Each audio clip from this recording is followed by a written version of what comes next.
sí lo puedo mover el proyector, la bomba. Es que está muy pegado para la derecha. Ahí lo prendo.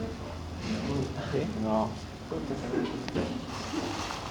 Con mucha frecuencia tenemos derivación de pacientes de manera a veces un tanto equívoca en el sentido de que si han pasado por una unidad de triaje, sea en consultorio, sea en emergencia, el paciente viene a cirugía vascular. ¿Por qué? Porque le duele algo que cuando dobla la rodilla y camina le molesta, le duele, le arde. Vaya a cirugía vascular. Entonces estos pacientes presentan un sinnúmero de otros cuadros, inclusive neurológicos, que se confunden muy frecuentemente. Un síndrome ciático con dolores durante la marcha puede ser confundido con un problema vascular. También hay lesiones musculares propias, también hay el quiste de Baker. ¿Quién sabe dónde está el quiste de Baker? En el hueco popliteo, el quiste popliteo. También es motivo de confusión. Y lo último que tuve esta semana, una paciente mujer que viene porque tiene una formación como en puntita en la rodilla que cuando camina le duele. Y como tiene un color oscurito, ya estuvo con un médico que le ha dicho, no, eso tiene que ver del cirujano vascular. Escucho todo el relato, toda la historia, le hago descubrirse, subir para la mesa de examen, la veo parada, que haga flexión de la rodilla. ¿Dónde estaba la lesión? A un ladito de la choquezuela, de la rótula izquierda, y se palpaba sumamente duro. Dice subir a la mesa de examen, subió la pierna y el muslo en vertical y no cambiaba de condición, de tamaño, de color. Tenía un color un poquito oscuro porque tenía una venita que le cruzaba encima, pero le tocaba y le dolía muchísimo. Da la impresión de que era un neurofibroma, un neurofibromita, que generaba alta descarga de sensibilidad, por tanto producía dolor. Pero este paciente viene a hacer todo un tiempo en la consulta de cirugía vascular, ocupando el espacio de otro paciente que puede requerir su evaluación. Entonces, en los servicios de triaje se tiene que tener realmente mucho tino para poder calificar a los pacientes que vienen por dolores, sea el dolor focalizado en un punto o amplio, difuso, si es durante la marcha, si es durante el sueño, si es de tipo calambre, si se acompaña de cambio de temperatura en la extremidad, si hay cambios de color, si hay heridas, si no hay heridas, si hay aumento de volumen de todo el miembro, si las heridas están ubicadas en determinadas zonas. Tenemos pacientes que nos los han entregado cirugía vascular, que se cargo. Entonces, ¿dónde está la lesión? Tercio medio de la pierna, cara anterior. ¿Qué tengo que hacer con una úlcera de cara anterior en tercio medio de la pierna? Paciente joven, sin patología venosa y sin patología arterial. Entonces son lesiones propias, por alguna razón, un trauma, una mordedura, una picadura, cualquier cosa. Pero esas lesiones tróficas que pueden determinar úlceras tórpidas, que pueden ser venosas, cuando hagan su seminario sobre enfermedad venosa van a ver lo de las úlceras varicosas, o se trata de gangrenas o fisuras o gangrena seca o gangrena húmeda, que sí amerita ser vista en el lado vascular. Entonces, para calificar a los pacientes tenemos que señalar que hay insuficiencia arterial y también hay pacientes con insuficiencia venosa. Son dos tipos de insuficiencia que vamos a confrontar. Y en los dos casos, agudo o crónico. Entonces, para el tema de hoy, nos vamos a ocupar solamente de la arterial periférica, porque la venosa no es una, digamos, no es un tipo de lesión que amerite una constancia de criterio quirúrgico del cirujano. Va a depender de las complicaciones, sobre todo las varices, y cuando estas varices han pasado por estatus de flebitis, de tromboflebitis, etc., donde las complicaciones son las que nos indican a un manejo quirúrgico. Entonces, en la insuficiencia arterial periférica habíamos marcado en el esquema anterior dos opciones, dos posibilidades. Una, insuficiencia aguda, y otra, crónica. De la aguda se van a ocupar ustedes en su seminario. Y de la crónica ampliaremos bastante más aquí. En la aguda, ¿de qué se trata la insuficiencia arterial aguda? Es una súbita y violenta interrupción del flujo arterial en un sector. El paciente está haciendo una vida natural, normal, está durmiendo inclusive y de pronto siente un violento dolor en un miembro inferior o un miembro superior, se despierta y lo primero que clama es ayuda por el dolor. Luego del dolor, que va a ser en la zona problema e inclusive distal a la zona problema, va a haber un cambio de temperatura. Ese miembro se va a enfriar y luego vienen los cambios de coloración. Entonces, en esa secuencia nosotros vamos a encontrar el súbito dolor, la frialdad, con algunos síntomas o problemas de orden neurológico como hormigueos, punzadas, agujazos, dice el paciente, que llevan a una progresiva insensibilidad. Después el paciente no siente cuando se le toca o siente demasiado dolor y que puede terminar en una incapacidad funcional. Esto va a ocurrir en el curso de las horas. No es violento, no es en los primeros 15 minutos todo. Lo primero que nada es el dolor y luego la frialdad. Entonces examinamos al paciente. ¿Y qué vamos a encontrar como signos? Como hay una depresión de sangre, se bloquea el flujo de sangre, va a haber palidez. Y la palidez progresivamente va a cambiar a un moteado marmóreo. Se hacen como rosetas violetas aisladas en ese miembro inferior, que cuando son confluentes ya configuran cianosis.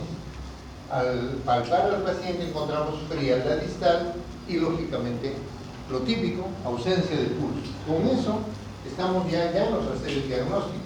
Tenemos en el trabajo médico este esquema de la literatura anglosajona de las 4 P's: de palidez, dolor distal, palidez, ausencia de pulsos y parálisis.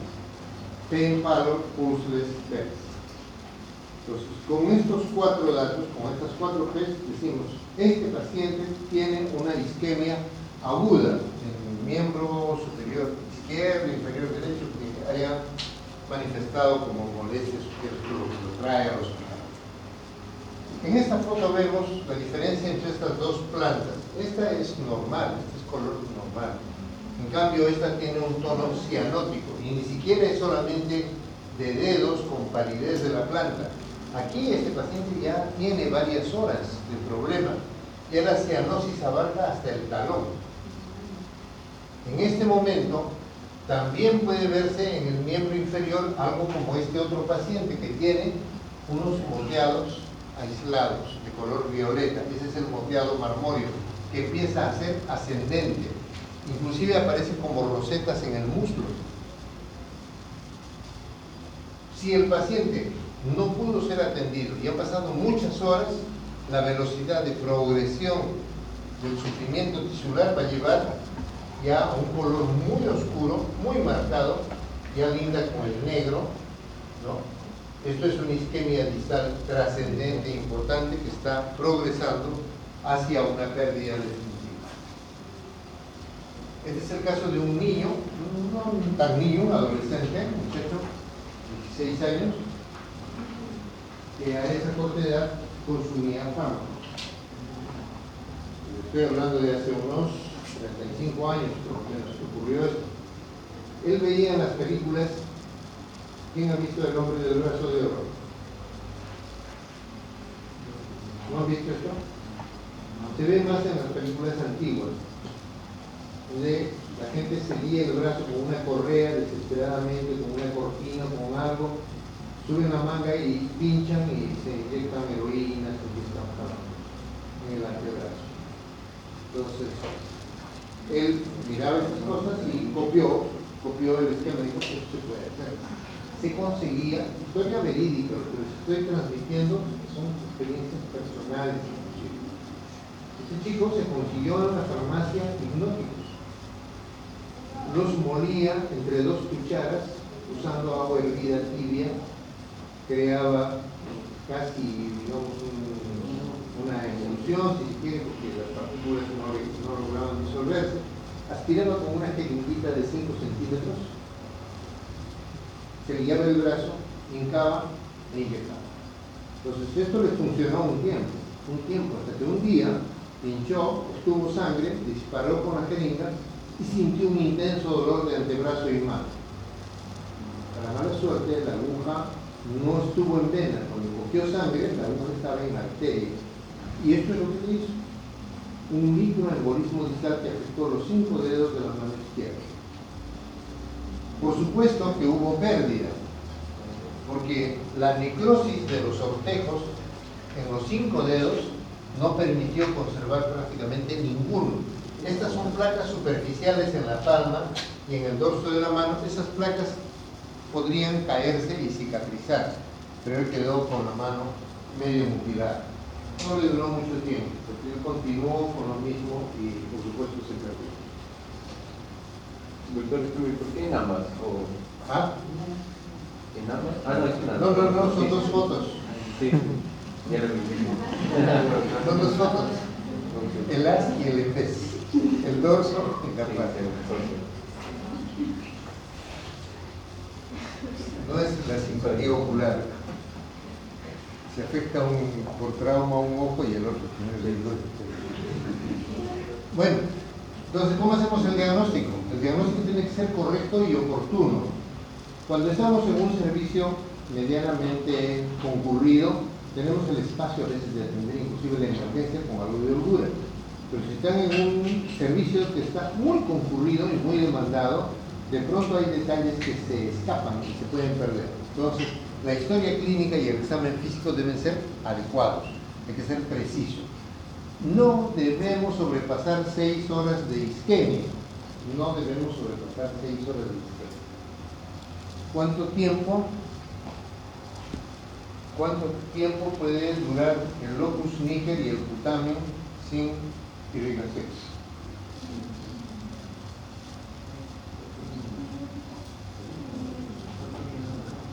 ¿4 minutos? 3 minutos. ¿Quién más? Segundos. ¿Dónde está el putamen?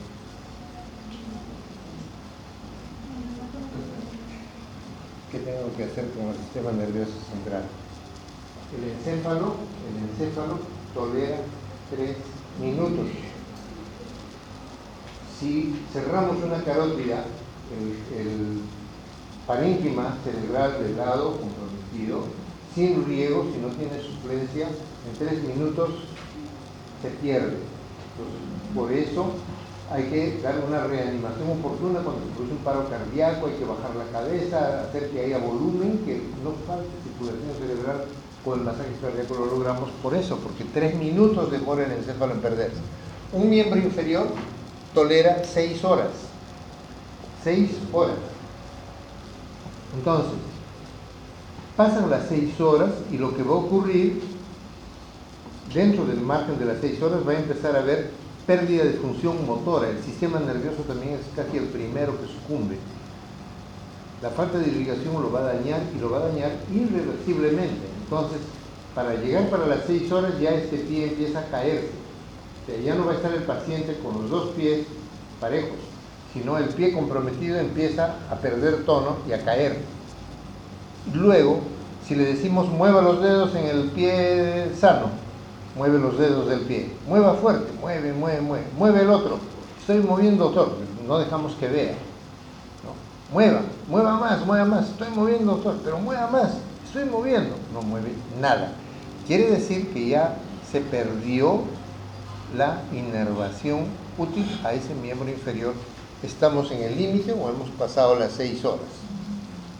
¿Ya?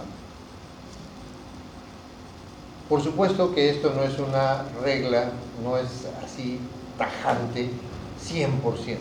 He operado a una anciana de unos 76 años, hace un tiempo, que había hecho el cuadro embólico con isquemia aguda aproximadamente 15 días atrás.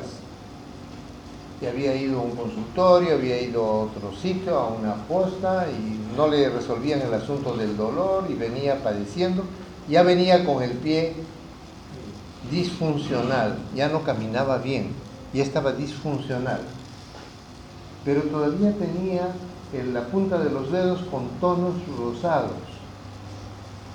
No movía claramente los dedos, ella decía que los movía, no los movía. pero la pierna estaba tibia, no había motes violetas, no había cianosis. Entonces nos lanzamos a operar y la destapamos 15 días después del 4. Más cerca, anoche hemos operado a una señora de 76 años también, que ha hecho un accidente embólico en miembro inferior derecho. Yo conocí a esta señora de meses atrás por unas lesiones isquémicas en dedos que había que curar, etc. Y entonces viene a la emergencia con mucho dolor y falla funcional. Ya no se tenía en pie, cada vez que se paraba tendía a caerse. Entonces, hablando con ella hoy, rescato que las molestias comenzaron poco antes de las 11 de la mañana. Más o menos 10 de la mañana, entre que ha dado aviso, que la han atendido, la familia se ha preocupado. Cuando han visto que no se podía apoyar, recién han pensado en correr a la emergencia. Yo no estaba en el turno de guardia, no me competía enterarme del tema. Yo estuve en la emergencia hasta las 2 de la tarde, de repente nos hemos cruzado, ellos no me vieron, yo no le vi, que me habrían pasado la voz, pero llamaron al colega que estaba en el turno, y él, entre que acude a ver a la paciente y le presentan el caso con exámenes, porque las clínicas generalmente se preocupan de tener exámenes complementarios completos, van perdiendo este valioso tiempo. Entonces, cuando él hace la evaluación y me llama al teléfono y me dice, tenemos una isquemia aguda y para mí la embolia está a nivel de femoral superficial, así que ¿qué piensas? Bueno, no tengo que pensar nada, prográmala, yo te ayudo, y me fui para operar con él. Entonces, hemos entrado 9:30 de la noche, incisión. Desde las 10 de la mañana son 11 horas. Yo pensé que no recuperábamos a la paciente, pero he entrado a sala de operaciones todavía moviendo dedos. Los podía mover, violetas, pero los movía. Entonces dije, sí, tenemos fortuna, vamos a ir adelante. Hoy día mueve los dedos muy contenta, está rosado el pie, está bien. Destapamos, obtuvimos un gran trombo de la femoral superficial, un trombo antiguo que debe haber venido del corazón. Se ha hecho una embolia de punto central. Y con aterosclerosis, bueno, se ha detenido allí en la femoral superficial y ha trombosado hasta abajo de la poplita. Hemos pasado el catéter 50 centímetros y hemos recuperado un molde muy largo. Entonces, si tenemos este límite, generamos rápidas acciones correctivas, lo que le pedía el colega. Pide sala y ya, hay que entrar corriendo porque no sabemos la hora exacta del inicio del problema.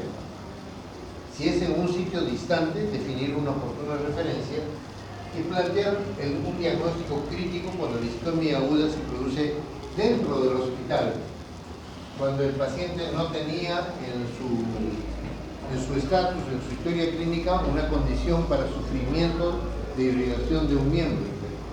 Ha entrado para operarse de una oreja, de un codo, de mastoides, de lo que sea, pero hace una isquemia aguda en el hospital. Alguien le atiende el dolor, le ponen antálgicos, plantea una radiografía del miembro inferior, una ecografía para ver qué le está pasando, pero no le toca. Alguien se pasa de largo, no le examina pulsos, y si le examina, mira una historia clínica como esas que me alcanzan a veces los alumnos, que no dice nada, dice extremidades iguales, rosadas, deambula sin apoyo, motricidad conservada.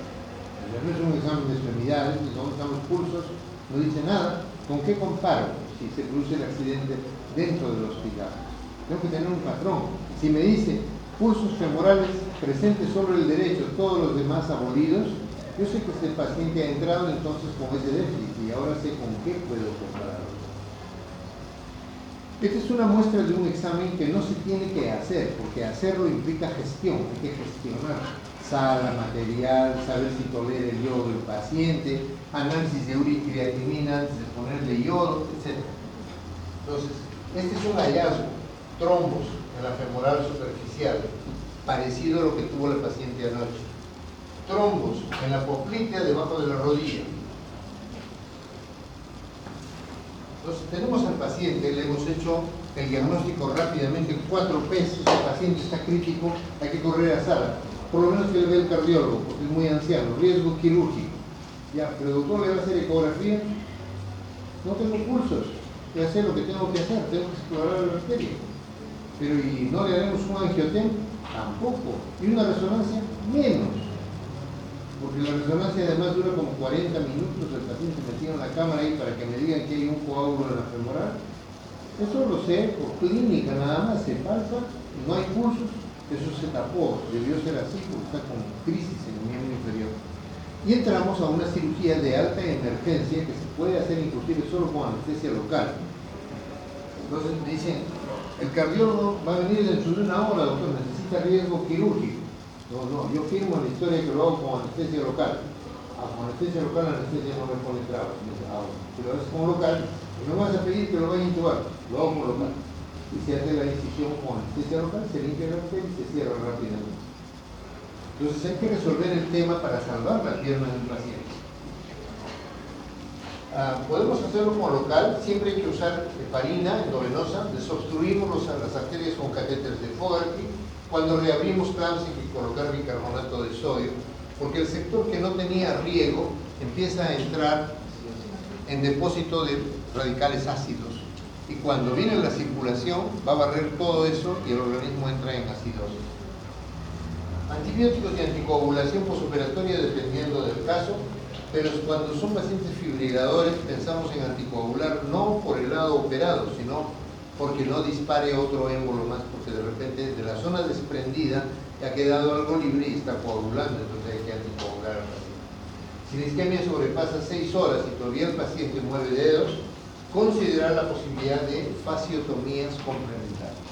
¿Quién sabe qué es una fasciotomía? ¿Ah? Un corte dónde? Transversal no, longitudinal. Entonces, hago una embolectomía a nivel femoral que ha pasado como 10 horas y temo que se va a producir un problema porque la irrigación a ese músculo que está isquémico lo va a llevar al edema, es un edema reactivo brutal. Término claro, brutal. El músculo se hincha de tal manera que no pudiendo salir de su compartimento de las fases, se hincha y comprime in extremis la arteria y las venas. Entonces lo que pudimos destapar y empieza a funcionar, con la hinchazón del músculo se echa a perder peor todavía, porque ahora sí no circula nada, se comprime mucho, entonces puede terminar en amputación. En la parte distal en pierna se hacen 3 cortes longitudinales en la cara posterior y en los 2 anterolaterales para que los músculos se hernien por ahí. Y herniándose los músculos se mantiene la vasculatura. Entonces, esas heridas se van a curar todos los días y poco a poco el músculo regresa otra vez a su tamaño, vuelve a su sitio. Si vuelve, bien, cicatriza y de segunda intención, no le damos puntos. Pero si no, le podemos colocar un injertito de piel para poder cerrar el efecto, pero hemos salvado el miembro inferior. ¿Qué persona de la edad que fuera no quisiera confrontar una situación de estas donde le dicen, bueno, hay que amputar? ¿Te operas o no te operas? Opere. Sí, pero es para amputación. Bueno, pues hay que salvar la vida. Aquí tenemos unos abordajes para tromboembolectomía. Esto es lo clásico, y esto es lo que hicimos anoche. Entrar en el escarpa para buscar la arteria femoral, el trípode femoral. Femoral común, profunda y superficial. Se trabajan las 3 arterias. A veces hay que pensar en entrar a nivel popliteo, cara interna, el tercio distal del muslo, o debajo de la rodilla para buscar la parte de nacimiento del tronco tibio peroneo y tibial anterior. Y el otro punto de abordaje es la flexura del codo para hacer la embolectomía de arteria braquial y de arteria axilar. En el otro lado tenemos la técnica, muy esquemáticamente, esto está obstruido, pero aquí hay coágulos recientes, entonces se hace una incisión femoral, va a subir un catéter que está sumado a una jeringa, el balón final del catéter va hasta la aorta, se llena el balón con líquido y se regresa en un efecto de sacacorchos igual. Y se recupera todo el material que ocupa la luz vascular. Él es Thomas Fogarty, el creador de los catéteres. Los catéteres tienen 70 centímetros, vienen marcados por fuera, tienen unas marcas en color negrito cada 10 centímetros. 1, la marca de 10, 2, la de 20, 3, la de 30, etc. También se tipifican internacionalmente por colores. Se usan el 3, el 4, el 5, el que más se usa, y a veces el 6, de acuerdo al calibre del vaso. Para tibial anterior, 3. Para femoral superficial, poplitea, 4. Femoral común, 5. Si voy a destapar ilíaca, voy a ir hasta la aorta a tratar de destapar una ilíaca, 6. El 7 no hay en el mercado porque nadie lo usa, entonces no se pide. Y hay un 2 que en algún caso se ha usado para vasos muy pequeños, en un tipo de cirugía que no manejamos nosotros. El valor del volumen que lleva cada balón, porque viene colapsado, viene totalmente colapsado, así viene el baloncito, no está diferente al catéter, ¿no? Más o menos así viene igual. Cuando lo llenamos de líquido es que se va a distender y toma esta forma. Entonces, ese volumen está marcado en cada catéter y no debemos sobrepasar ese volumen porque peligramos de romper el balón. Entonces, es un procedimiento, si se quiere, sencillo, ¿por qué no? Sencillísimo, pero cuando se complica, tenemos grandes problemas. El catéter puede romper una placa y voltear una placa. Entonces, está limpiando un coágulo, pero voltea una placa. El remedio es peor que la enfermedad. Hay que tener temple para ir manejando el balón y sentir en el dedo dónde se atraca para ir soltando el balón, desinflarlo un poquito, vaciarlo un poquito, perdón, porque no tiene aire, y volverlo a llenar de nuevo para pasar el dedo. Eso es en cuanto al viaje normal del catéter. Pero si el catéter se salió de la arteria, llenamos el balón con líquido, cuando regresamos no puede salir, porque ha perforado la arteria y el balón se está llenando de líquido fuera de la arteria. Esta perforación puede afectar una vena, entonces se crea una fístula arteriovenosa también, ¿no? Y lo último, se puede romper el balón dentro de la arteria y van a quedar fragmentos de látex, además como cuerpo extraño allá adentro. Es un procedimiento muy útil, pero que hay que hacerlo con suma cautela. Otra vez el esquema, como sube el catéter con el balón colapsado, pasa a la zona problema, se llena el balón y se regresa recuperando todo el material. Aquí está el sistema armado con una jeringa. Dicho esto, pasamos a ver más bien ahora sí lo de la enfermedad crónica. Tiene otra forma de presentación, tiene otra connotación y tiene otra táctica. Para la crónica, nosotros consideramos una enfermedad que se ha ido instalando paulatinamente, progresivamente. Entonces, van a haber momentos en que se van apareciendo algunos síntomas y que van a ir apareciendo algunos signos hasta que finalmente el paciente consulta. ¿Cuáles son los factores de riesgo? Generalmente se da en pacientes de tercera edad, pacientes hipertensos, pacientes fumadores inveterados, fumadores de gran cantidad de cigarrillos. El paciente que fuma 3 a 4 cajetillas por día. ¿Cómo lo hacen? No sé. Pero fuman esa cantidad. Y los hay que tienen inclusive el descaro de decir que fuman hasta el momento que han venido a la consulta y que nada ni nadie les va a prohibir que fumen, porque han fumado 60 años en su vida y no pueden desprenderse. Pero bueno, ahí están los daños que vamos a tener que atender. Hay pacientes con dislipidemia, hay pacientes con diabetes mellitus, con enfermedades metabólicas. Hay pacientes que han pasado ya por una cardiopatía isquémica, ¿no? Que han llegado a ser un infarto de miocardio, etc. Y en general, el común de estos pacientes están sometidos al estrés. La historia clínica debe averiguar estos datos como antecedentes y colocarlos en la plantilla. Y los síntomas, referirlos a las manifestaciones del paciente. ¿Qué es lo que siente el paciente? Cómo paulatinamente se enfriaron los pies o un pie. Y cuando me metía a la cama sentía un pie frío y el otro tibio y tenía que poner mis pies juntos para que se caliente el frío. Y ese dato no le hizo acudir al médico. Después de la frialdad aparece un dolor que es de tipo opresivo, como una pulsera, dicen los pacientes, alrededor de los tobillos o en el empeine del pie. Me duele como una pulsera que ajusta. ¿Y en qué momento le duele? Me dolía, doctor, cuando yo iba a comprar mi periódico. 3 cuadras de mi casa hay un kiosco y yo iba al kiosco, me tenía que parar, compraba el periódico, hacía como que miraba los titulares de otros diarios, me calmaba el dolor y regresaba a mi casa. Y llegaba con las justas para irme a sentar. Pero de esto hace como medio año. Y ahora, no, ahora doctor, no llego ni a media cuadra. Entonces ya por eso ya ni voy al periódico, porque tendría que pararme unas 6, 7 veces entre ida y vuelta y ya no voy. O sea, el paciente poco a poco está acortando el espacio de presentación del síntoma dolor. Esa manifestación se llama claudicación intermitente. El paciente camina, claudica, vuelve a caminar, claudica. Y por último, ya el paciente ha empeorado, ahora ya no va por el periódico y además en las noches se despierta por dolor. Le duele mucho una pantorrilla, la del lado enfermo, que se bota de la cama y dice, doctor, yo pensé que eran como calambres, pero he notado que cuando tengo la pierna colgada, me calma. Entonces yo optaba por dormir sentado en un sillón porque la pierna está vertical. Y lo hace. Pero ¿qué más va a pasar?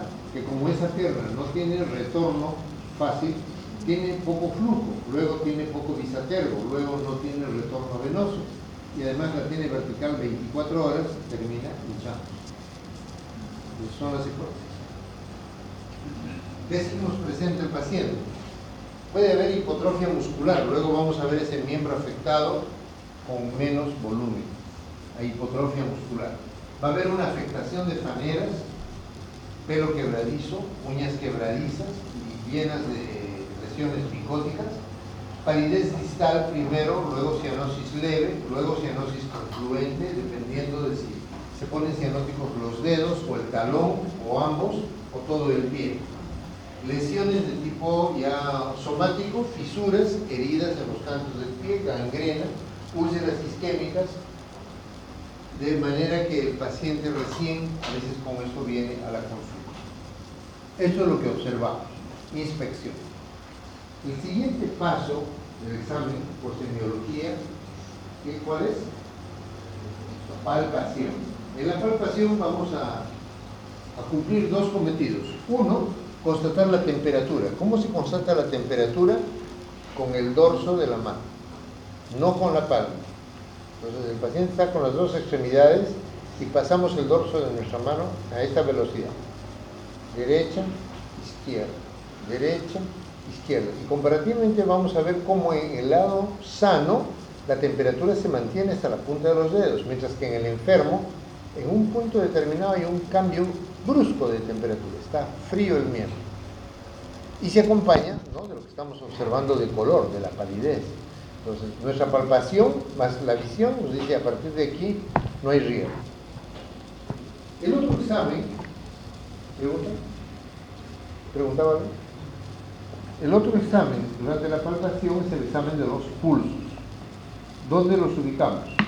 Para miembros inferiores, en el triángulo de Scarpa, el pulso femoral. Debajo de la arcada inguinal, pulso femoral. El siguiente pulso es el pulso popliteo.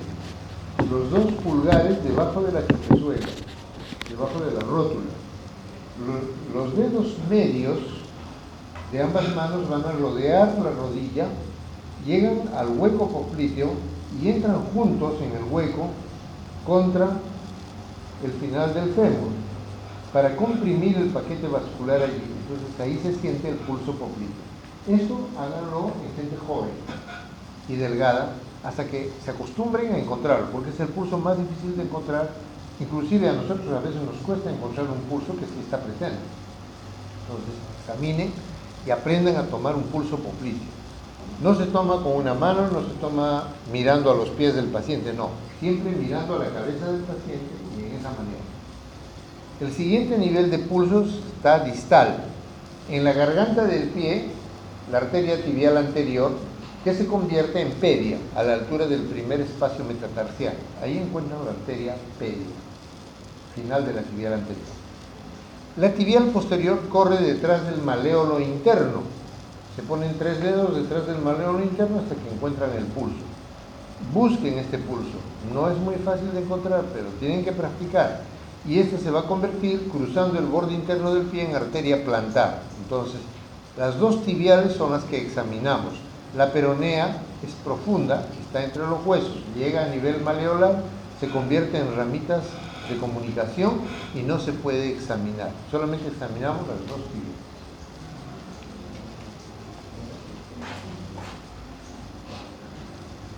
Examinando los pulsos, nosotros podemos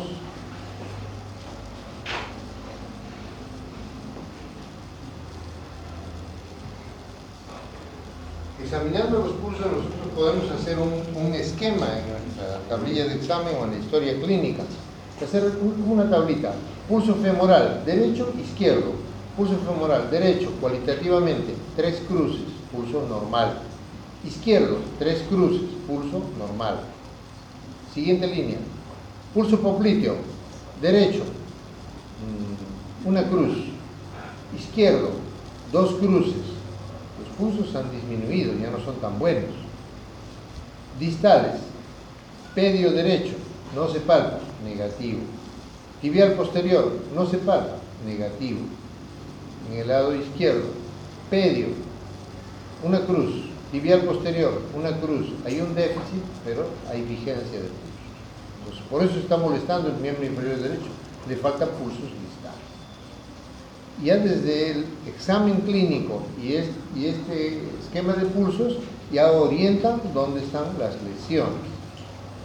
Si yo le digo, paciente de 60 años, obeso, pulso femoral izquierdo, 2 cruces, pulso femoral derecho, 3 cruces, todos los demás, 1 cruz.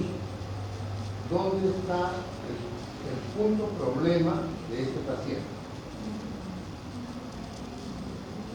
¿De qué lado?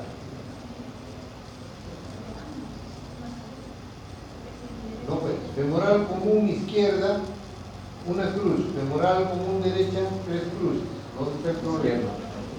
En la izquierda, ¿a qué nivel? ¿Ah? En la femoral común, ¿dónde está?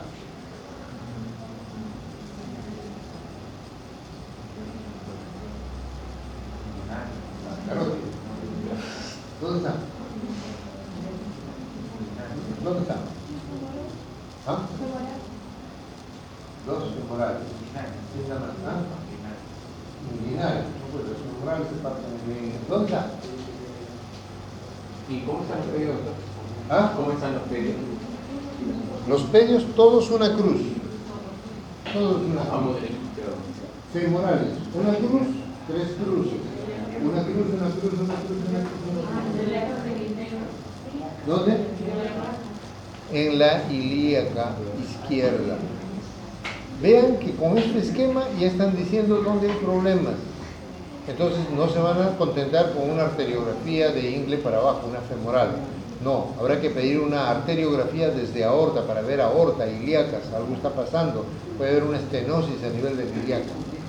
Entonces ya ven cómo esto nos va orientando y nos define el tipo de problemas, inclusive para decirle al paciente, doctor, pero si yo lo que venía era porque no me cura ese uñero izquierdo y ahora usted me dice que me va a operar de la barriga. No lo entiendo. ¿Cómo me explica usted que yo tengo un uñero que no cura? Yo quiero que me cure esa infección. Se me ha hecho una herida muy grande. Y ahora usted me dice que me tiene que operar más bien aquí arriba. ¿Qué tiene que hacer eso?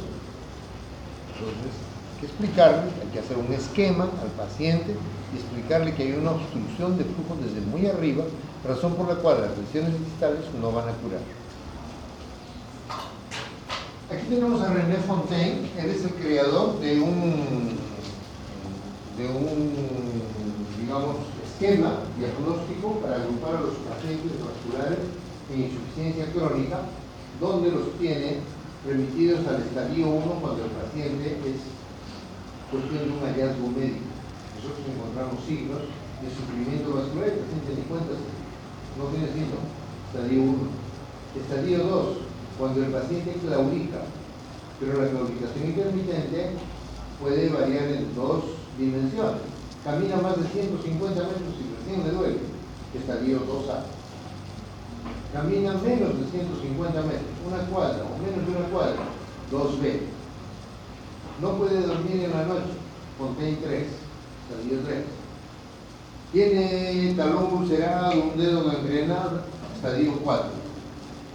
nos sirven muchísimo para trazar una línea entre 2A y 2B. De aquí para arriba, manejo médico. De aquí para abajo, el paciente puede y de repente debe requerir una urgente atención quirúrgica para resolver el tema. El paciente llega a la emergencia con la historia de que ha sufrido un pisotón, un trauma en un dedo 2 días atrás y que le duele mucho el dedo y se ha puesto un poco oscuro. Entonces, cuando se descubre, quiere que le examinemos solamente el pie y el dedo problema, pero encontramos todo eso. El trauma no afectó solamente un dedo. Este paciente presenta un pie pálido, tiene onicomicosis, no se ve muy claro por la incidencia de la luz, pero tiene las uñas carcomidas, enfermas, gruesas, marrones, estigmas de gangrena en el quinto, gangrena en el pulpejo del primero, del segundo, estigmas en el tercero, estigmas en el cuarto y gangrena del quinto dedo con celulitis proximal y encima una beta de linfangitis. Este paciente tenía, porque esto no es efecto del trauma recibido, una fisura. Esta es la fisura. Son una especie de rajaduras pequeñitas en el canto del pie, de borde fibrótico, blanco y un fondo negro, como si hubiera habido un coágulo viejo ahí y que uno le toca y duele mucho. Entonces tenía esta fisura aquí, tenía otra fisura en el otro borde y tenía en el talón una úlcera de mediano tamaño.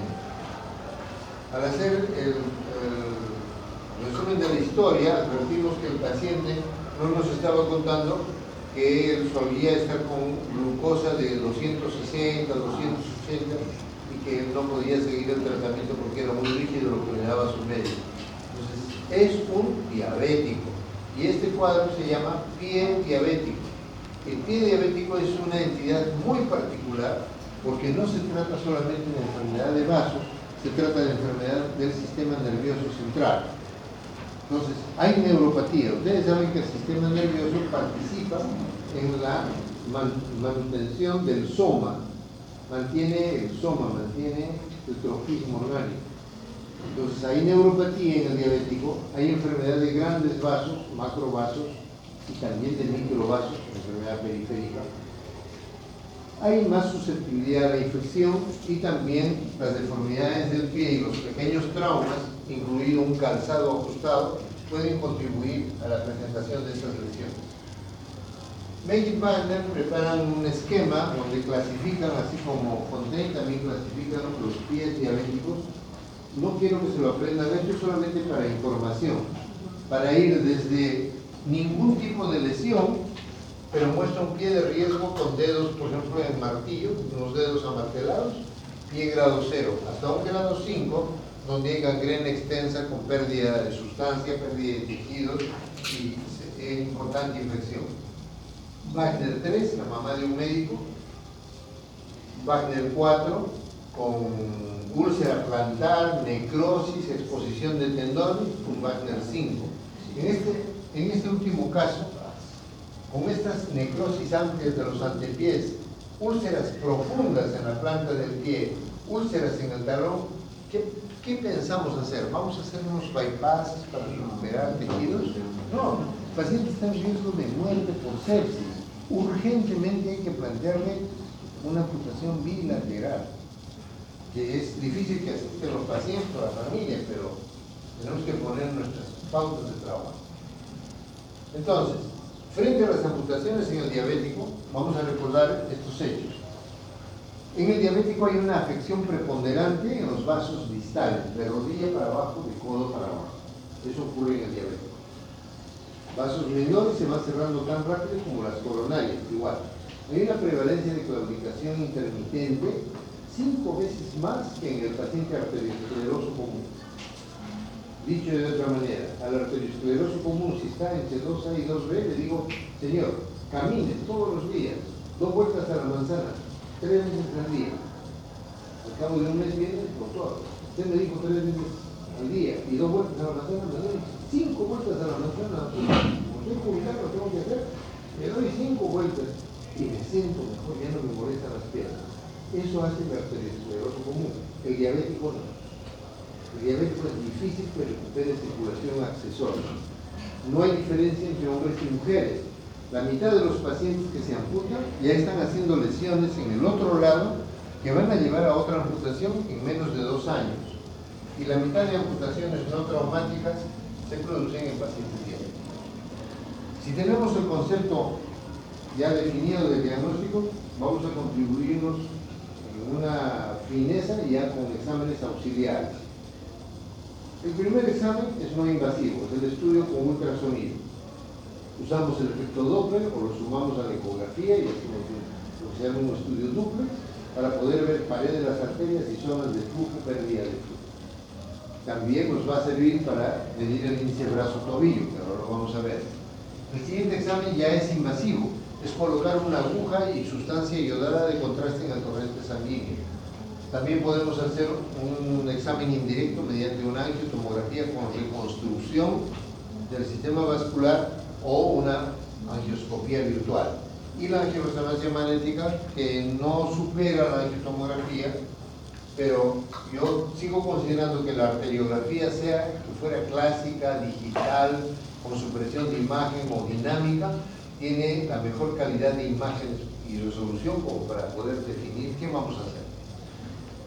El efecto Doppler consiste en colocar una porción de gel en un sector donde el probe, que tiene más o menos el calibre casi de un lapicero, se coloca a 30-40 grados de angulación haciendo frente a la llegada del flujo vascular. El cabezal del probe del ecodoppler tiene una división en mitad. La mitad contiene microcristales de cuarzo que van a emitir el ultrasonido. La otra mitad los tiene, pero receptores. O sea, la onda de ultrasonido viaja, topa con los hematíes, rebota y se registra su llegada. Lo que nos permite, además de escuchar por sonido, vigilar la presencia de estas ondas. Entonces, este es un Doppler normal, con ondas picudas, agudas, tanto positiva como negativa. Esta onda positiva alta depende de la sístole cardíaca. Luego viene una onda en depresión muy profunda, que es dependiente de la resistencia periférica. Luego hay un rebote con una onda más redondeada y pequeña dependiendo de la elasticidad de los vasos. De ahí que vasos enfermos pierden la tercera onda y se convierten en ondas bifásicas. Y cuando el vaso está muy venido a menos en flujo, la onda pierde agudeza y se convierte en ondas redondeadas, que no tienen velocidad. Aquí tenemos el efecto de ecografía, ¿no? El duplex. Vemos la arteria, los colores, la calidad de flujo, pared de los vasos y las ondas que hemos revisado anteriormente. Vamos a ver la diferencia. En una arteria, por ejemplo, a la garganta del pie, obviamente el pico no va a ser tan alto, ¿no? Ya es pequeño, pero proporcionalmente tenemos los 3 picos, normal, agudo por la sístole cardíaca, profundo por la elasticidad y por la resistencia, y luego una onda pequeña por la elasticidad. Y aquí tenemos un flujo llamado tardus parvus, porque esta arteria, que aquí se llena de flujo normal, aquí se está llenando por colaterales, de manera retrógrada, hacia atrás. Entonces, la arteria tibial osteocluida y sus ondas están muy densas y muy redondeadas, se les llama ondas redondeadas. Además, con este Doppler nos podemos dar el lujo de medir presiones, y medimos presiones en la pierna y en el brazo, que se supone normal en el paciente. Tiene 130 en el brazo, y en la pierna le leemos a la altura de los tobillos 60. Entonces vamos a colocar 60 arriba, 130 en el denominador, ejecutamos la operación matemática y tendremos el índice tobillo-brazo para ese paciente. Acá están los valores para que puedan ver. Lo normal es 1, 1.2, 1.3, pero conforme se va descendiendo, el riesgo de isquemia se hace mayor en el paciente. Y eso nos permite definir cómo vamos a hacer el estudio invasivo, que será la arteriografía. No vamos a revisar la historia porque nos tomaría mucho tiempo. Yo todavía he trabajado con estas agujas. Esta es una aguja muy larga, unos 25 centímetros, calibre 18. Las dos son una sola, o sea, es un mandril dentro del otro, y se colocaban por la fosa lumbar izquierda, debajo de los arcos costales, encima de la cresta ilíaca. Encontramos un punto, anestesiamos y nos dirigíamos hacia la columna. Nos dirigíamos hacia la columna hasta que en repetidas ocasiones punzamos y en una ya no tenemos un hueso. Donde no está la columna estará la aorta, que está inmediatamente delante. Así dibujábamos aorta, ilíacas y arterias del miembro superior. Eso ya no se está haciendo actualmente. También tenemos este armado. Esta es una sola aguja para punzar, por ejemplo, una arteria subclavia o una arteria femoral, pero tiene sus componentes, todos estos componentes. Entonces, estos tres prioritariamente. Se fija la arteria, se busca, se palpa dónde está, se coloca la aguja a 30 grados, se incide la piel y buscamos el punto donde nuestra aguja empieza a tener la sensación de movimiento porque está frente a la arteria. Un golpe seco, entramos en la arteria, luego se la inclina, retiramos el mandril interior y vamos jalando el escudete hasta que viene el chorro de sangre. Cuando viene el chorro de sangre se pasa el último componente, que es romo, y deslizamos la coronar puesta dentro de la arteria, y con eso podemos hacer una arteriografía. Esta es la técnica de Seldinger. Hemos hablado antes de la técnica de Seldinger. Puesta la aguja en el vaso, se pasa una guía, que una vez que sale de la aguja se reforma otra vez una J terminal. Se puede retirar la aguja, por esa guía se puede colocar un introducer, por el introducer otra guía, y por la otra guía se puede colocar un catéter también.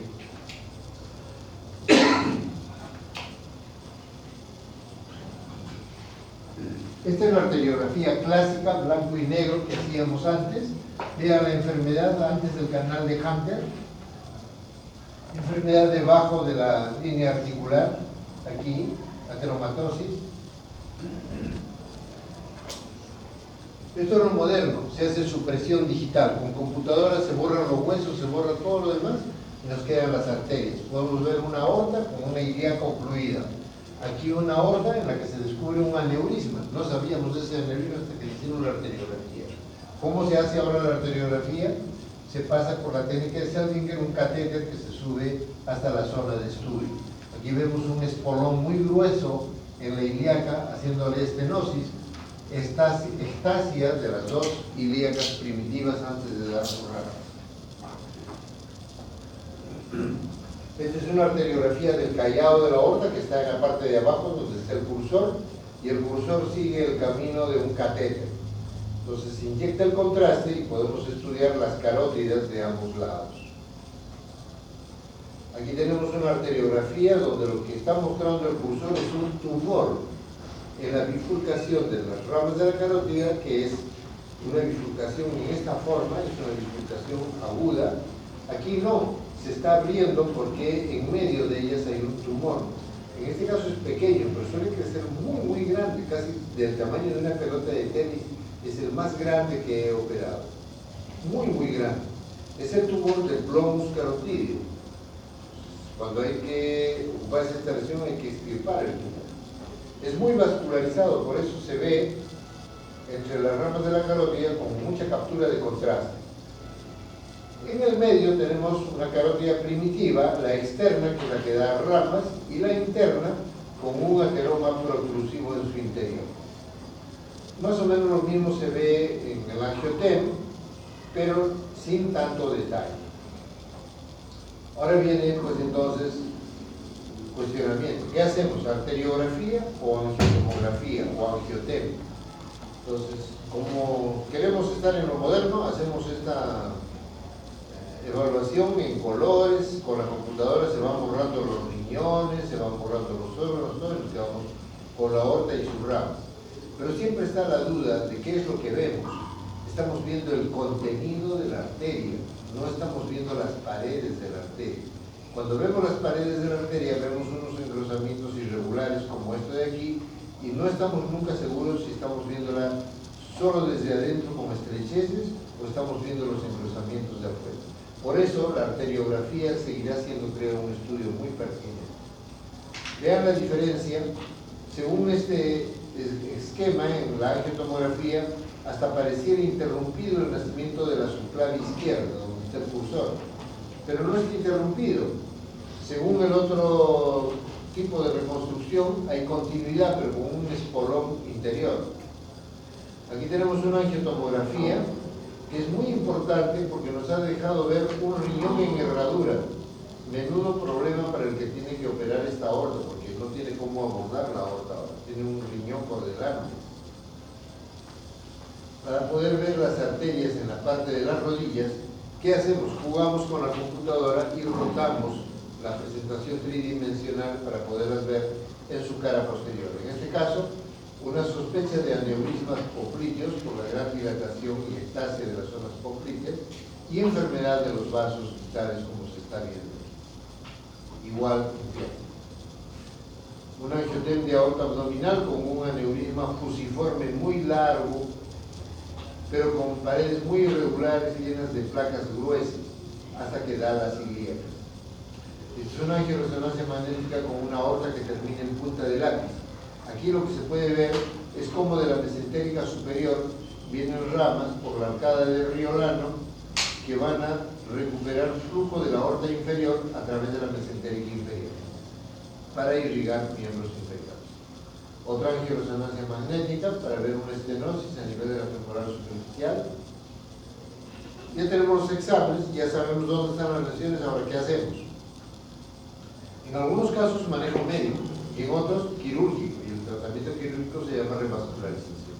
Entonces a nuestro paciente, en la gradación de los tipos de la escala de Fontaine, podemos tipificarlo como un paciente del 2B con claudicación intermitente importante.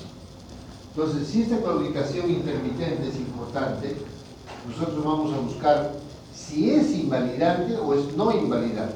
Es diferente importante de invalidante. Entonces, sí es importante la claudicación, le molesta, no lo deja terminar, pero no está invalidado. Entonces, podemos tener el margen de hacer un estudio vascular del índice brazo-tobillo, un Doppler, y llevarlo al tratamiento médico. Caminata en primer lugar, antiagregantes plaquetarios y vasodilatadores. Si es invalidante o es crítica la enfermedad, tenemos que proceder con el estudio vascular. Vamos a ver si le hacemos índice brazo-tobillo, Doppler, no sé, si tiene úlceras o amenaza de gangrena, me voy a entretener buscando el índice brazo-tobillo. Directamente me voy a una intención de manejo quirúrgico y eso lo tengo que hacer mediante el estudio de la angiografía. Si la angiografía me dice, se puede operar, el paciente es revascularizable, entonces lo llevamos a quirófano y procedemos a una angioplastía o una cirugía. Si no tiene opción de cirugía, entonces lamentablemente le explicamos que el único tratamiento posible es el manejo médico y saber esperar el compás de desarrollo de los eventos para saber si logra recuperarse parcialmente, totalmente, o hay que amputar. Entonces, ese manejo médico en la arteriopatía crónica, como también es en el tratamiento postquirúrgico, se basa en la actividad, en el ejercicio, pero que se va a acompañar de pautas: eliminar el tabaco radicalmente, disminuir los niveles de colesterol, hacer óptimos niveles de presión arterial, hay que controlarlo, tratar el sobrepeso, el paciente no debe estar obeso, controlar la diabetes, usar antiagregantes plaquetarios. Los vasodilatadores están cuestionados. Me dicen, ¿cómo si tiene arteriosclerosis, para qué le da vasodilatadores? ¿Qué va a dilatar? Ya no puede dilatar. No, sí dilata. Dilata los vasos accesorios, los vasos suplentes. Algo nos va a ayudar. Y fundamentalmente lo más importante es hacer caminar. Entonces, en el posoperatorio de una revascularización, a las 48 horas lo tengo al paciente de pie y ya moviéndose en la habitación, caminando. ¿Qué técnicas tenemos para revascularizar? Podemos hacer un remodelado de la luz del vaso desde fuera, por función percutánea mediante la ayuda de catéteres balón y stents. Es la angioplastía percutánea transluminal. Podemos remover la parte interna de la arteria, no solamente la embolectomía, como en el caso de la bula, nos va a dar luz al vaso. En este caso sería una tromboendarterectomía, retirar el trombo y la endarteria proliferada. Eso nos va a dar mucha ayuda, sobre todo en carótidos.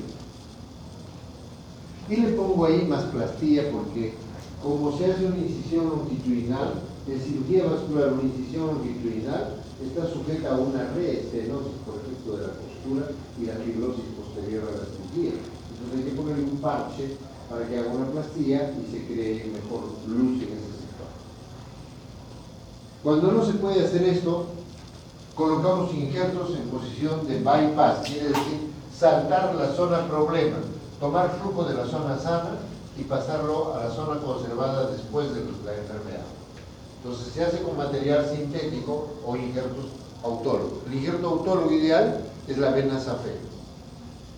Y por último, no hay opción de revascularizar, una simpatectomía lumbar de pronto nos va a dar apoyo, sobre todo en caso de enfermedades que no tienen, digamos, una trascendencia muy grande en cuanto a deterioro de la pared arterial, sino más bien son degenerativas en cuanto a vasos pequeños.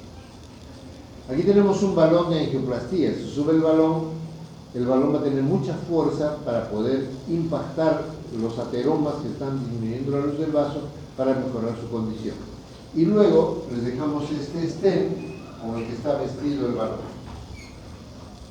Aquí tenemos un balón en la ilíaca izquierda, se dilata, como está dando la flecha, y luego se coloca un stent entre esas dos flechas, creando una nueva luz del vaso. Aquí tenemos una angioplastía de la arteria femoral solamente por balón. Vean dónde están las flechas, cómo se logra la diferencia y la mejora de la posición del vaso. Aquí tenemos una angioplastía de ilíaca derecha. No existe la ilíaca derecha en la mitad izquierda de la pantalla. La ilíaca derecha tendría que estar aquí donde está el cursor. No existe, pero se logra pasar guía, después balón y se sigue trabajando hasta pasar a la zona preservada, que ya va a ser la femoral, y aquí tienen el vaso reconstituido. Esas son las angioplastías percutanes. Los stents son elementos metálicos que tienen una fuerza radial muy grande para poder sostener la luz reconstruida. Y el metal es altamente pulido para que no haya trombos, formación de trombos en la superficie. Entonces, esto nos va a servir de toda manera para auxiliar la reconstitución de la luz del vaso, pero no va a impedir que la arteria enferma siga proliferando material dentro de la luz del stent, antes del stent o después del stent. En la parte superior, stents que ahora se colocan en zonas de bifurcación. Anteriormente los stents tenían que ser puestos en una zona recta de un vaso, ahora no. Ahora ya se puede estimar cómo se puede armar un stent ramificado. Vamos a ver una endarterectomía con plastía y parche. La parte amarilla es la parte enferma de la arteria y la vamos a retirar a través de esas incisiones, una en ilíaca y otra en la femoral. Y entonces tendremos la remoción mediante un instrumento romo que permite extirpar todo ese interior del vaso. Este es un paciente declarado inoperable, entonces nosotros le hemos entrado, no tenía la arteria ilíaca primitiva, la externa, no existían hasta la femoral.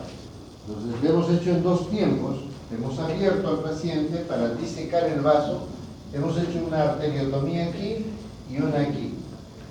Hemos cortado la endarteria a este nivel y con elementos romos hemos trabajado hasta soltar todo, hasta llegar a la aorta. Hemos retirado esto, aquí está la hipogástrica. Luego hemos retirado el segmento de femoral a la ilíaca externa, un parche de PTFE en esta incisión, un parche de PTFE aquí. El paciente que sufría de mucho dolor en el miembro inferior derecho salió con pulso pedio 3 cruces. Si se ha mantenido por 5 años con esa calidad de pulso pedio, murió por una neoplasia de próstata diseminada. Pero si no, estaría vivo con su arteria vigente. Les comento esto porque hay gente que dice la endarterectomía ya pasó a la historia, ya no se hace nunca más. No es verdad. Hay que señalar los casos y determinar lo que mejor se puede hacer. Tratamiento por bypass. Vamos a colocar injertos. Entonces, podemos poner un bypass aortoiliaco o ortobifemoral por injertos implicados, o un bypass lineal de la ilíaca a la femoral, o un bypass de la ingle a la zona de la rodilla, un femoropoclíteo supragenicular que se hace con injertos artificiales, y el infragenicular que se hace con venas afena invertida. Y los bypasses a los vasos de la pierna que se pueden hacer proximales bajo la rodilla, al tronco tibio-peroneo, por ejemplo, con venas afena, o distales a la altura de la garganta del pie, a la arteria o a la tibial posterior con venas afena invertida. Aquí tienen un injerto colocado en aorta. Aquí está la boca principal, toma flujo de la aorta y cada rama está cosida a la ilíaca derecha y a la ilíaca izquierda. Este es un bypass aorto-bilíaco. Aquí tenemos un control angiotomográfico de un bypass que se ha colocado a la aorta y por retroperitoneo a las femorales. Es un aorto bifemoral. Acá está el control tomográfico, el injerto cosido en la aorta, cosido en las femorales.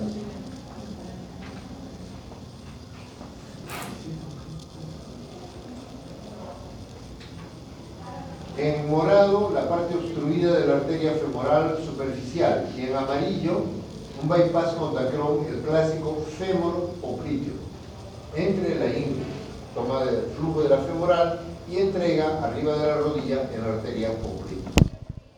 Pero para vasos de la pierna, a veces la vena safena que queremos utilizar no alcanza, porque tenemos que sacar vena safena desde el callado de la safena, desde ahí se saca hasta lo más cerca del tobillo.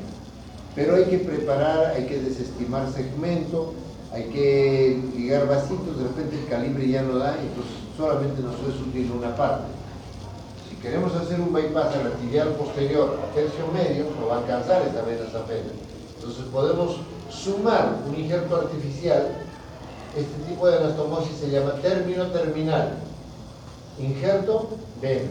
Aquí es término lateral, injerto en arteria y comienza en el látero terminal de vena hasta entregar a la tibial posterior.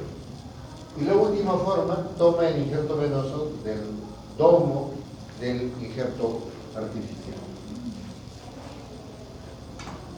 Aquí tenemos algunas imágenes de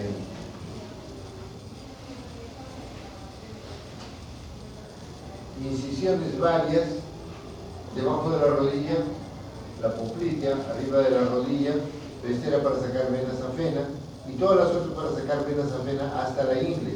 Entonces es una cirugía muy larga, hay que hacer muchas incisiones. Hay quienes hacen una sola incisión larga siguiendo el camino de la vena. También es muy doloroso para el paciente. Entonces, por estas incisiones se han abordado las arterias tibial anterior, la popliteo infragenicular, y se coloca un bypass que se está mostrando aquí entre las flechas en anastomosis látero-lateral, el puente venoso con la popliteo infragenicular en esta posición. Es látero-lateral. Y en la parte baja, entre las flechitas, si alcanzan a ver las flechas, está a ese nivel la vena que llega a la tibial anterior, es término lateral. Y tenemos el bypass femoropopliteo tibial anterior, pero el látero lateral está hecho arriba de los cóndilos, en la zona de la poplitea supragenicular. Estos bypasses no van con la anatomía, por eso se llaman extraanatómicos.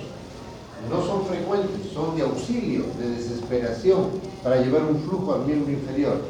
Se jala flujo de la arteria axilar o subclavia desde este nivel, por detrás del pectoral mayor, pero viaja el injerto por el subcutáneo, por eso se le puede activar aquí en los subcutáneos. Son injertos muy largos, y por tanto sujetos a la posibilidad de obstruirse muy pronto. El otro extraanatómico del áxilo femoral es el fémoro femoral. Entonces no existe una arteria que cruce nuestro organismo de manera transversal. Aquí sí ponemos el injerto transversal fémoro femoral. También es una cirugía de auxilio. Arriba un insumo de poliéster para bifurcados, abajo un PTFE recto en el primer recuadro, cónico en el segundo porque tiene un terminal de diferente calibre, liso el PTFE aquí, revestido por una cubierta que evita su flexión, su acodadura, ¿no? Y que permite hacer viajes pasando las articulaciones. Arriba ya conocen el balón de Fogarty, el catéter de angioplastía, abajo las suturas. Las suturas vasculares que preferimos son de monofilamento.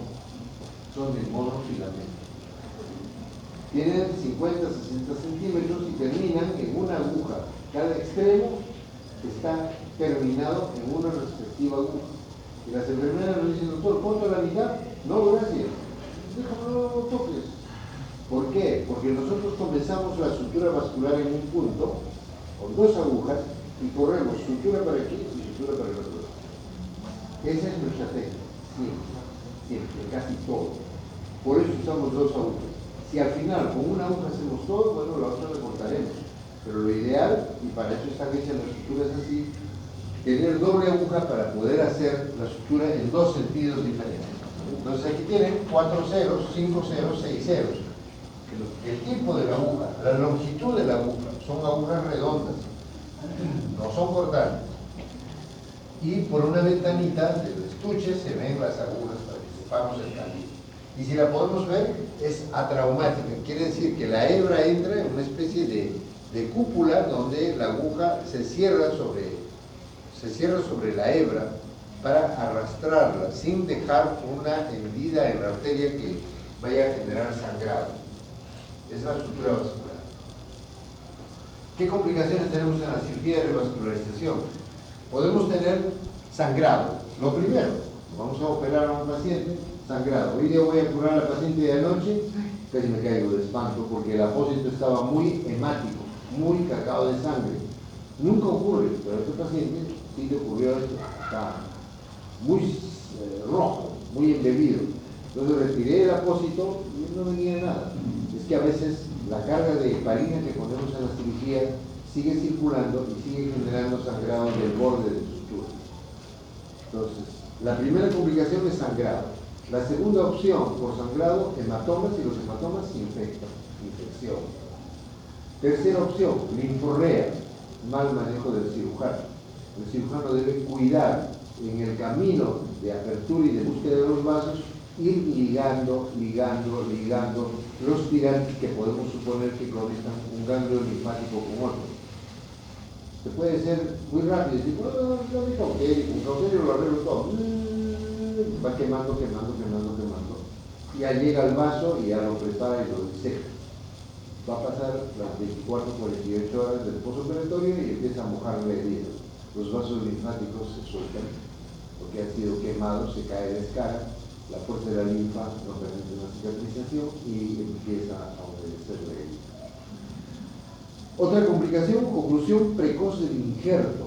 La oclusión precoz del injerto depende del cirujano. Elegí mal el sitio de llegada del injerto. Elegí mal el calibre del injerto. No fui prolijo en la orientación del injerto. Los injertos han visto que tienen unas líneas pintadas en negro o en azul. Es para que nos orientemos. Antiguamente yo he marcado venas con un prolene, con una sutura de prolene, para ver que la vena no esté torcida. Ahora la industria, y yo no lo propuse, no lo patenté, pero la industria ahora nos trae los injertos con esa línea pintada, ya viene marcado en azul o negro. Entonces evita la torsión del injerto para que no vaya a quedar mal el bypass. Entonces esta oclusión, ¿a qué nos va a llevar? A un empeoramiento de la isquemia que puede terminar en la amputación que queríamos evitar, o si genera un síndrome compartamental, porque lo destapamos, pero ya han pasado muchas horas. Si no hacemos fasciotomías, podemos perder el miembro. Y la última complicación es el síndrome de reperfusión.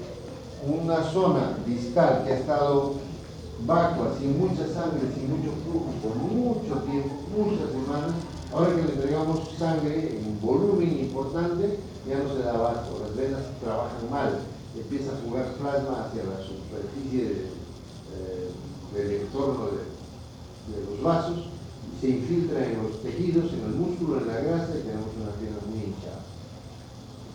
Esas son las complicaciones de la revascularización. ¿Alguna pregunta? Él es René Lévy, otro arqueólogo francés. Tengo que guardar una gratitud grande a quienes indirectamente han sido mis formadores, porque yo los formaba allá como cirujanos de la época mía, pero secuentes a ellos que son de la Primera y Segunda Guerra Mundial. Entonces, él atendía soldados que quedaban abandonados en la nieve, los recuperaban, los traían, pero las piernas y las manos estaban isquémicos por exposición al frío, sobre todo las piernas, porque ellos caminaban en medio de la nieve, entonces siempre había frío alrededor de los miembros y vasoconstricción. Entonces dicen, son jóvenes de 18 años que han estado en la guerra, ¿cómo les puedo hacer un bypass? No hay bypass para jóvenes. ¿Qué pensó él?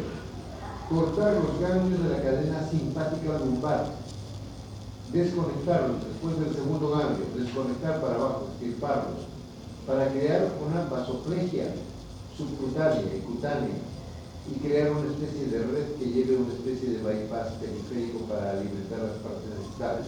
Y lo consiguió salvando muchas extremidades. Eso hizo René Lévy, de tal manera que en Francia se les guarda mucho respeto a los médicos promotores de estas innovaciones. Aquí lo tenemos trabajando justo con los soldados. Ha sido un motivo para reconocimiento de diversos tipos, para ser parte de la figura de las estampillas. Tienen que haber tenido un mérito muy grande y así lo tiene la República. Aquí tenemos una enfermedad que lleva el nombre justamente de este arqueólogo, de René Lévy. Es la enfermedad oclusiva del Carrefour aortobiliar. Entonces, se trombosa una ilíaca, se trombosa la otra y la sangre ya no tiene por dónde correr a los miembros inferiores, sino por rutas auxiliares.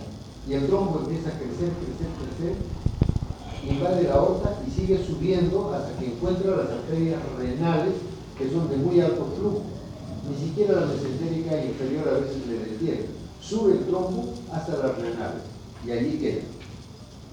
Entonces, pueden ver ustedes en este esquema original cómo sería la angiografía.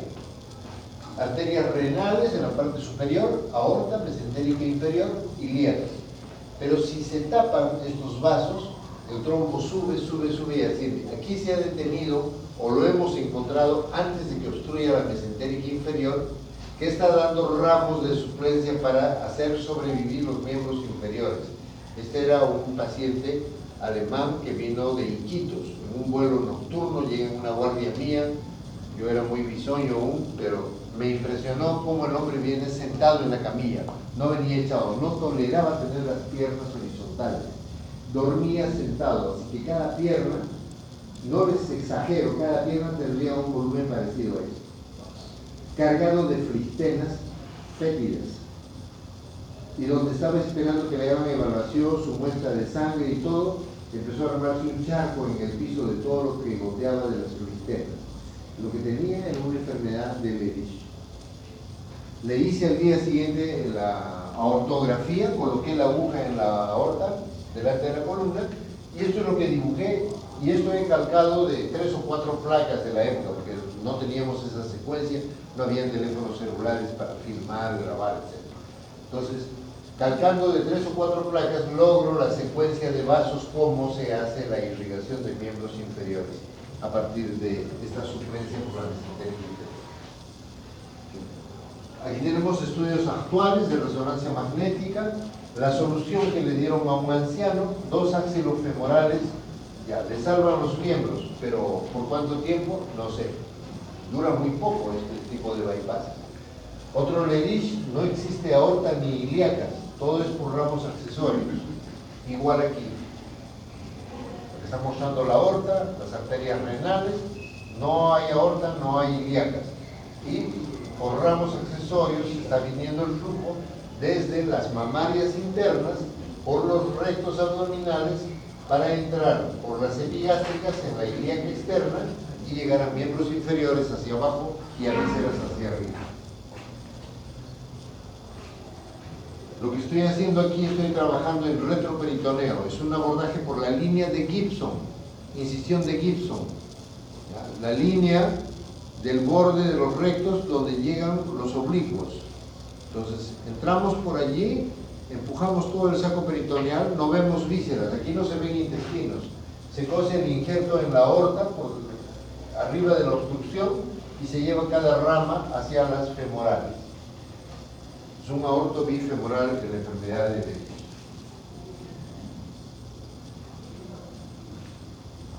Y por último, hablemos de los aneurismas. Los aneurismas son dilataciones de los vasos. ¿Hay aneurismas venosos? Sí. Pero cuando uno habla de aneurismas, siempre está pensando rápidamente en arterias, y lo más rápido de pensar es en un aneurisma de la aorta abdominal, que es lo más frecuente. ¿Qué tipo de aneurismas hay? Por la forma, los hay saculares, micóticos, disecante. Hay que pensar si primero es la disección y después el aneurisma, no debería llamarse aneurisma disecante, y los falsos aneurismas. ¿Dónde se localizan? En cualquier parte. Puede haber un aneurisma de subclavia, puede haber de carótida, puede haber de esplénica, puede haber de arteria renal, puede haber de arteria ilíaca. Los abdominales, los típicos son los abdominales infrarrenales, debajo de la arteria renal, es lo típico. Pero también hay combinaciones. Hay un aneurisma ilíaco solito, 2 aneurismas ilíacos, 2 ilíacos más un aórtico que hacen como un trébol, un trébol. Puede haber un aneurisma aórtico con una sola ilíaca aneurismal. Diga. ¿El fusiforme cuál de todos sería? ¿Cómo? El aneurisma fusiforme, ¿cuál de todos sería? ¿Cuál de todos? El fusiforme corresponde en su inicio al precedente del sacular, porque el aneurisma sacular, les he mencionado en otro momento, que es como un botellón, como un matraz. Entonces, la aorta sigue siendo el cuello del matraz, pero en un momento dado ya se hace como un globo. Cuando ese aneurisma empezó a desarrollarse, era fusiforme. Tenía la forma de un tumbo. El crecimiento por la dilatación que se produce es muy lento, es a veces medio centímetro por año. Entonces, los vigilamos, solamente los vigilamos cuando son pequeños.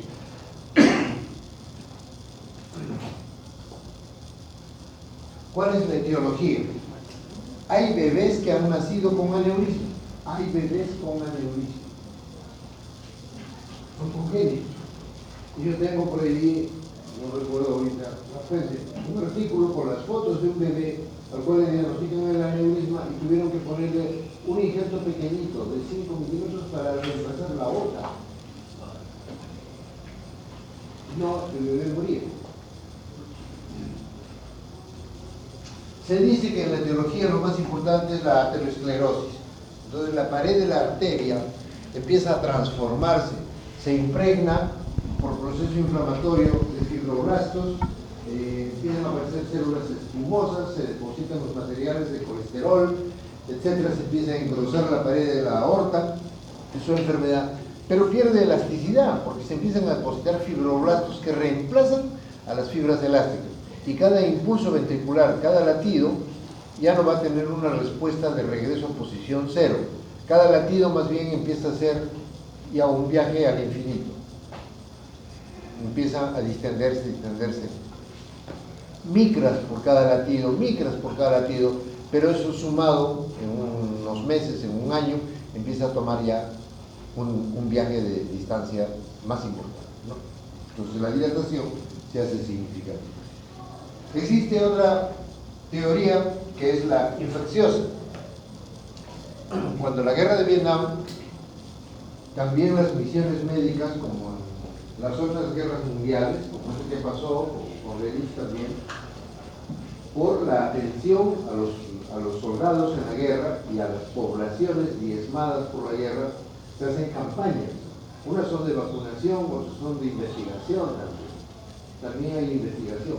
Entonces, estuvieron investigando una enfermedad endémica en una zona de Vietnam, que es el tracoma. ¿Qué es el tracoma? ¿Dónde da? ¿Qué afecta? El ojo. Entonces, ¿quién lo produce? La clamidia trachomatis. Estaban investigando la población con clamidia trachomatis y, oh sorpresa, empiezan a ver que en la valoración clínica de estos pacientes muchos tenían aneurisma. ¿Qué pasó acá? Y la población vecina no tiene clamidia y ahí no hay. Entonces, en las guerras también se producen estos brotes de estudio y de emergencia de datos útiles. Entonces estudian esta población y empiezan a verificar que la pared de los vasos estaba afectada por la clamidia. También se dice que la salmonela es capaz de debilitar y afectar la pared. Yo tengo detectado un caso en toda mi vida de un aneurisma en el cual saqué un material dudosamente fibrinoide en vez de tronco y de capricho lo mandé cultivar, ¿no? Y se rieron conmigo mis compañeros, ¿no? No se mandó a cultivar, eso es fibrina, está sacando un aneurisma, siempre encontramos eso. No, por si acaso cultívalo. Cuando me llega la respuesta, salmonella typhi. Tuvimos que arrancar una terapia agresiva contra la salmonella, porque yo había puesto un injerto ahí. No, hay salmonella en el origen. Y el capricho es de dejadez. No lo publiqué, no lo estudié, no me puse a revisar. Años más tarde encuentro esto y me sentí mal porque debía haber sido más acucioso investigar lo que había encontrado. También la tuberculosis y la RUES producen debilitación de la pared aneurismal, se desarrollan aneurismas. Y hay aneurismas post-trauma por el efecto inflamatorio y el desarrollo de fibrosis. La evaluación del aneurisma tiene que hacerse con mucho cuidado. Si no se conoce, el examen del abdomen tiene que ser meticuloso, muy cuidadoso. Pero si se conoce, hay que redoblar las precauciones. Además, vamos a evaluar siempre a un paciente que tiene problemas de miembros inferiores desde el abdomen, para ver si no encontramos estos errores. Podemos hacer un estudio radiográfico siempre de abdomen. La ecografía abdominal es de screening. La población va a ecografía.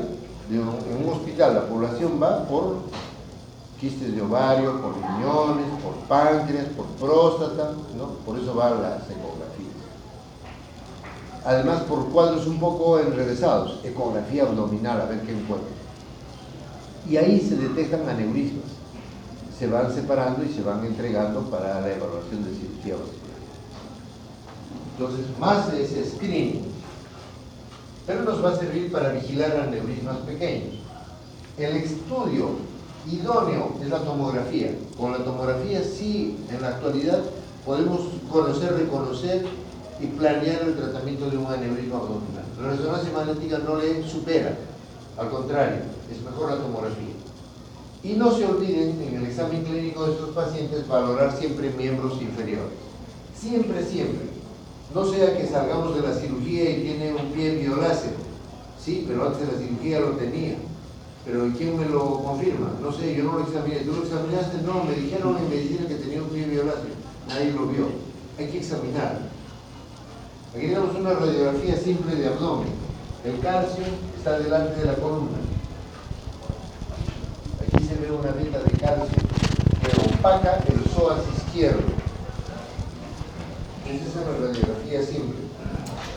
Esta es la imagen en garrafa o en matraz donde identificamos las partes del aneurisma.